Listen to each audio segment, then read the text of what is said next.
Chapter 6. Lydia. I slept for less than an hour. At precisely 11:17 p.m., something woke me up.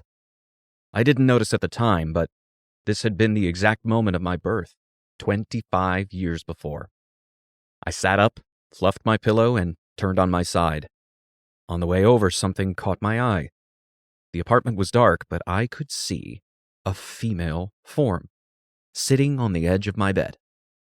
I was in that half-conscious dream state, where every coat draped over a chair looks like a monster.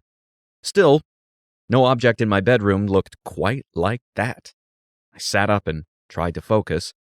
There wasn't much light coming through my window, but the shape was unmistakable. A female voice came out of the darkness. Before you turn on the light, there are some things you should know. I immediately turned on the light. The demon was nude. Her skin was pale, but I saw a gold tinge where the light hit it. Her hair was a mass of golden curls tumbling to her shoulders. Her body was lush, but not quite plump. Her face was dignified, but not cold, youthful, but not girlish. It was a timeless face, the kind of face you see in old movies. She was beautiful, but her proportions were all wrong. Her body reminded me of those candid photos of Marilyn Monroe. A modeling agency would have told her to lose 10 pounds and spend 6 weeks in the gym. Even her bone structure was like something from another time. She looked like an old painting. Her eyes were blue, deep, luminous blue, nipples like pink roses, with her hips angled away from me. There was something very deliberate about that posture. Modern women were very selective about where they grew muscles and where they put fat, but nothing about this body had been conditioned, sculpted, or planned. I was so puzzled by this. It took me a moment to realize she wasn't human. That hair hid a pair of black horns. Her hands and feet looked normal, but there was a strange shadow behind her. I caught a glimpse of something darting behind her shoulder and realized what it was. The arrowhead tip of a prehensile tail. Happy birthday, Timothy. I've waited a long time to meet you. Her voice was soft, warm, and strangely comforting. I was trying to be angry, but something about that voice cut right through it. It was profoundly flattering to hear a woman so glad to see me. Who are you? What the hell is going on? It's all right. This will be confusing at first, but you must be patient with me. The explanation is not simple and it cannot be rushed. I said, who are you? I am a succubus in the service of Demon Prince Balthazar. I've been assigned to you. No kidding. She sighed. I'm sorry you don't believe me. It's important that you accept the truth of this as quickly as possible. The attack made the news, right? That's why you're here? Whatever this is, whoever you are, you do not have permission to be in my home. Please just go. I won't call the cops if you just go. No, She said. I have to stay with you. But I promise there's nothing to be afraid of. I really am here to help. Yeah, I bet you are. This can't be the first time you've done this, so if I pull my phone and punch in birthday succubus, how far will I have to scroll before I see you? I'm sorry, I don't understand. I stretched my face in my hands and wiped my eyes. After the night I've had, if you make me roll out of bed and do 40 minutes of searches to figure out what this is, I swear to God, I will track your producer down to whatever Taipei shithole this is broadcasting from and make this a very expensive mistake. Let me guess, I growled, really warming up now. Your producer scanned my face from the crime scene video and picked me because he thinks I'm too poor to sue him. He's right, but if you already know my name, you should know that I don't need the legal system to ruin your day. I started projecting my voice around the room. So, whoever is in that earpiece feeding her lines, look at my work history and ask yourself, am I really somebody you want to fuck with? The girl had a strange response to being threatened. She smiled a faintly wicked, satisfied smile and said, There it is. The world has changed so much, I was afraid the fire had gone out. It's nice to see the blood is still in there. What the fuck are you talking about? This is always the hardest part to explain. You come from a long, proud bloodline, bred from some of the most powerful mages who have ever lived. But the power doesn't always breed true, it can skip generations. We thought the whole project might be over when your predecessor died. But I'm sure you've got it. It's just a matter of learning how much. Wrong, I said. There's not enough magic in my body to light a match. If you looked in that closet behind you, you'd see 3 red cards from 3 tests for magical ability from blood samples taken when I was 6, 12, and 18. She seemed to be genuinely alarmed by that. Almost like she was breaking character. That blood, what did they do with it? They exposed it to a KMP flash and measured how much magic it retained, which was 0, all 3 times. The girl said, Good. Why is that good? Terms of your contract. I cannot contact the new heir until they turn 25. If your abilities had manifested early, you would be walking around with all this power and no one to guide you. If they had manifested when you were just a child, that could have been catastrophic. How can I have a contract I don't even know about? The contract was signed by one of your ancestors many centuries ago. Whenever this power turns up in a male of this bloodline, they send me. I'm here to help you learn magic and fulfill the terms of that agreement, among other things. So, you're sticking with this?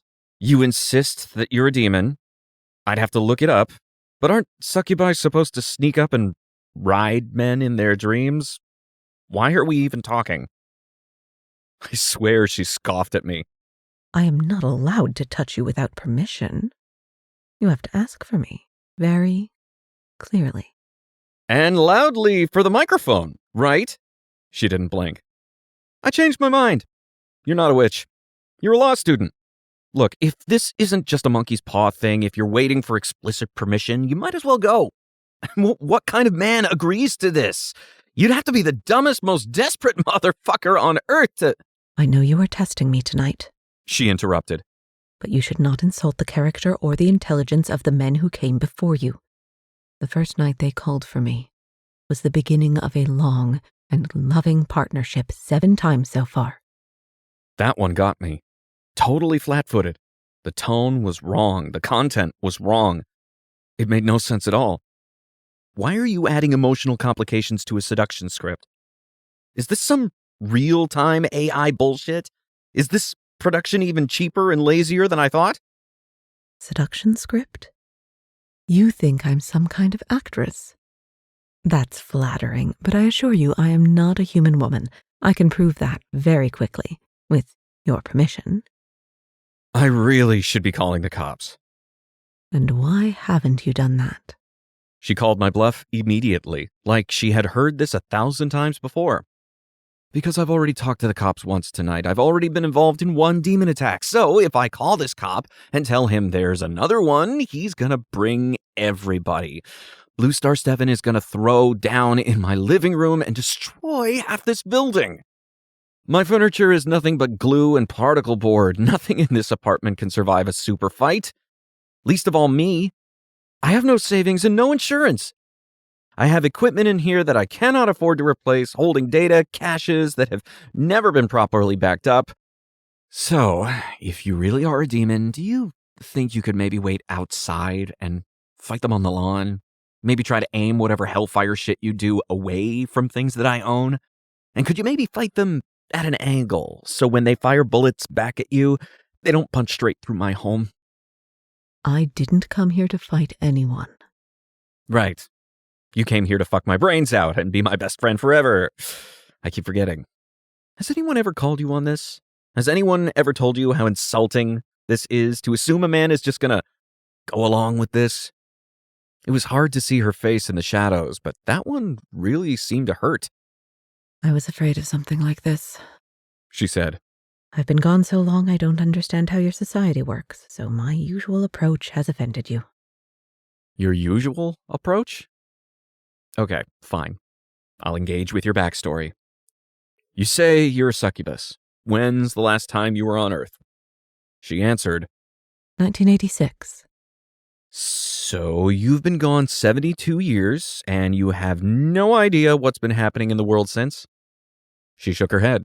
Not really. Sometimes we hear gossip during language lessons, but you never know what's true. And how long have you been doing this? Over 600 years. I snorted. You're seriously claiming to be 600 years old? Something like that. I don't know exactly. Well, if you really have been doing this since before we invented porn, most of these guys would have been so grateful to see a naked woman, they would just go along with whatever you wanted, right? Frequently, yes. I had been trying not to laugh, but her deadpan delivery got me. Okay, well, I gestured to her naked body. This peep show introduction isn't really anything special anymore. You're coming from the 1980s? What did they even have back then? Playboy? 2D photos of girls in soft lighting acting shy? Oh man, you're in for a bit of a shock. I waved my wrist at her. Even if this story is true and you really have been seducing men for centuries, you give me 2 minutes with this phone, and I guarantee I can find something you have never seen before. You give me another 5 minutes, and I bet I can find something that will genuinely offend you, to the point where you have to look away or ask me to turn it off. The girl, or whatever, was quiet for a while, then said, I accept your challenge. What? No, I was kidding. I wouldn't actually. I mean, it would be funny as hell, but no, I really don't want to pull up porn on this phone. Assuming you're telling the truth in the time you've been gone, my culture, we went so crazy with pornography and sexual experimentation. It's kind of going back the other way now. I mean, the quickest way to get promoted or be popular in school is to join a virtual men's club and demonstrate how long you can go without stuff. We've lived so long with access to unlimited amounts of food, sex, and media.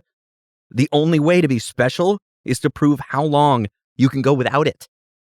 I angled my phone projector and started to show her something she couldn't possibly see without coming closer. It started in Japan. These apps monitor all your devices and plug into social media.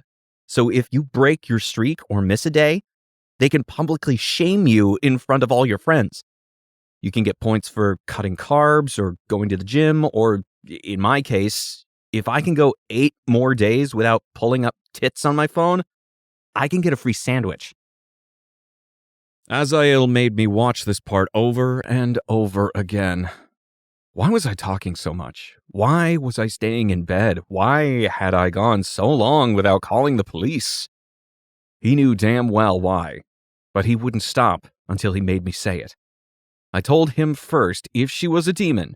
I really did think Blue Star 7 would try to fight her in my living room, and I was still holding out hope that this was just a prank. I thought if I could keep her talking long enough, I would either catch a mistake or draw this thing out for so long her producer would make her accelerate the process and grab me or something, ruining this elaborate fiction they had set up. And yes, I was excited by the idea of pushing it.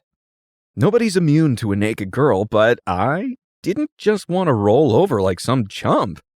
I was turning my seduction into a debate because I wanted to lose. Her body had stopped being titillating and was starting to feel like a threat. It's gonna take more than this to knock me over, so you might as well put some clothes on, she said. Of course. And was suddenly wearing a black silk robe, thin, and just a little too short. But that's not the part that bothered me. Please tell me that was a holographic projection, and I'm just a little too tired to see the scan lines. Because there would be scan lines. Even with a really good one, there would be... Shit. The not actually a girl gestured to her robe. Is this bothering you? I can change it. I said, lower the hemline? And she did. No flicker, no scan lines. I said, shit. Again. I really wanted that to be a projection. Because if it's not a projection, it really is magic, and if this really is magic, that means that this is not a cheap prank, It means they hired a real witch for this, and that would make it a very expensive prank, which increases the odds of this not being a prank at all, which increases the odds of you being exactly what you say you are. And that means I should have called the cops 10 minutes ago. You are not going to call the police, Timothy. They can't take me away from you, but they might try to take you away from me. They would take you away from everything if they knew what you could do. That was it, by the way. The first time I could have saved myself. Don't feel bad if you missed it. There's going to be at least 2 more. I really looked at her for the first time. What's your name? Lydia. My succubus is named Lydia. I laughed again. Sorry, I don't really think of Lydia as a sexy name. You will. She said. Soon. Did you notice the possessive pronoun up there? I didn't, because I had it all figured out. Really smug about it, too. You're very charming, miss, but I think I've had enough of this, and I think I just figured out what's going on. I grabbed a corner of the blanket and wiggled it, pulling it toward me. You've been sitting on the edge of my bed all night, but you're not leaving a dent in the mattress. You're sitting about where my feet would be, but I can't feel you because you're not here. I let out a breath I'd been holding all night and felt my whole body relax. It all makes sense now. This apartment was built to reclamation code. I've got a steel door and bulletproof windows. There is no way you just crawled in here. I shook my head. This is so embarrassing. The power and the destiny bullshit, the transparent wish fulfillment, the ancient schoolboy dream of infinite power and a willing woman.